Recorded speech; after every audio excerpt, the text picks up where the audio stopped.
Добро утро и от мен, Александра Гюзелева. В следващите минути гост тук при нас е професора по международно право, член-кореспондент на БАН, съдия в Международния трибунал по морско право в Хамбург, Александър Янков. Професор Янков е основен съставител и редактор на книгата Иван Башев, политик, държавник, дипломат, чието представяне ще бъде днес от 18 часа в Националния дворец на културата. Добро утро! Добро утро. Здравейте. Като че ли има и много актуални събития, по които можем да говорим с професор Янков, но може би първо за самия сборник, който представя Иван Башев, дипломат, външен министър в продължение на 10 години през 60-те. Преди това пък през 50-те, това доста сложно и цензурирано време, заместник министър на културата. Какъв е Иван Башев в спомените и в научните студия, които са включени в този сборник? В сборника сме се постарали да направим един набор от Иван Башев в неговите 3 проявления. Като държавник, като политически деятел, като културен деятел. Той така започва своята дейност. Първо като журналист на няколко вестника, главно в младежки и студентски. И след това продължава своята дейност в областта на културата. И трудно е да се раздели тази личност на няколко сектора. Аз бих казал, че той е един много една личност, която събира в себе си няколко съществени елемента. Когато беше заместник министър на културата, той внесе много нови елементи и отношения и към изящното изкуство, особено театъра. Какво се случва, прощайте, че ви прекъсвам, какво се случва в театъра през 50-те, защото в сборника са включени спомени на Вили Цанков, Леон Даниел, Юлия Огнянова. Това води към Бургаския театър. Какво се случва тогава? Това беше един експеримент по това време да се създаде един модерен театър. И спреха се в Бургас. Аз казвам от Бургас не защото съм от Бургас, но за този театър, където се беха събрали единомишленици, много модерни, дошли от различни системи на това изкуство и започнаха много интересно своята дейност. Бургаският театър имаше такива традиции, че населението беше много свързано с театрите. Един театър беше общинския, Бургаския театър, но имаше и театър също, работнически театър. И в времето на големи изпитания, политически и други, Бургаския театър оставаше много модерен в своята дейност. И тези млади хора, които дойдаха от различни учебни заведения и извън страната, и създадаха действително един много модерен театър. Обаче не се нравеше това, нито отгоре, нито по средата на тези, които имаха решаващи функции и компетенции. И какво стана? Трябваше да се разпусне театър. Но Башев не позволи тези нови, интересни личности да останат безработни.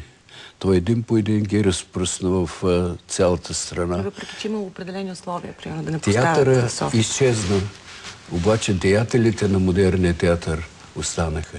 И те оставаха своите следи навсякъде, където бяха. И накрая пак се събраха тук. Професор Янков, хващам се за тези ваши думи, че това не се е харесало на някой. И нагоре, и по-надолу, по средата. Интересно ми е за човека Иван Башев, защото говори се, смисъл, и до сега хората говорят, че той е бил много различен. Много извън представата за човек, който е към елита, особено по това време. Дистанцирал се от екстрите на властта. Бил е планинар.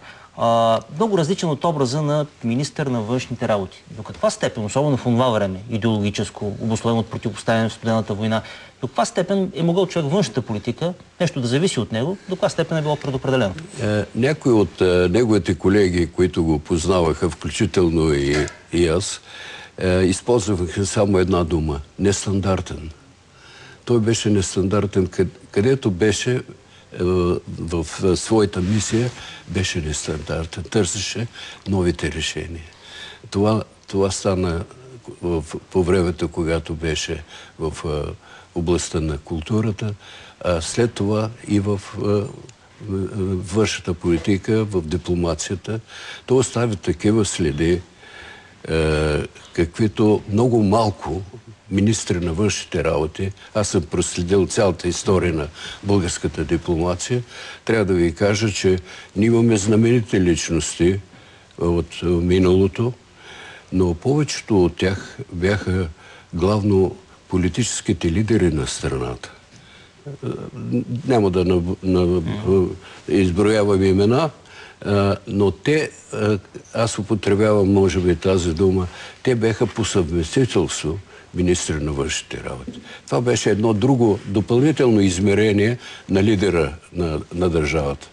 Дали той ще бъде Стамболов или Стамбулийски, няма голямо значение. Как му разрешаваха да бъде нестандартен? Говорим за 60-те години. За 60-те години. ЦК, Живков. Как му разрешаваха, как му позволяваха да бъде нестандартен? И до сега има митове за смъртта му на Иван Башев. Той никога не създаваше конфликт с властта. Макар че не всички разбираха това, което той прави, новаторството, което внася.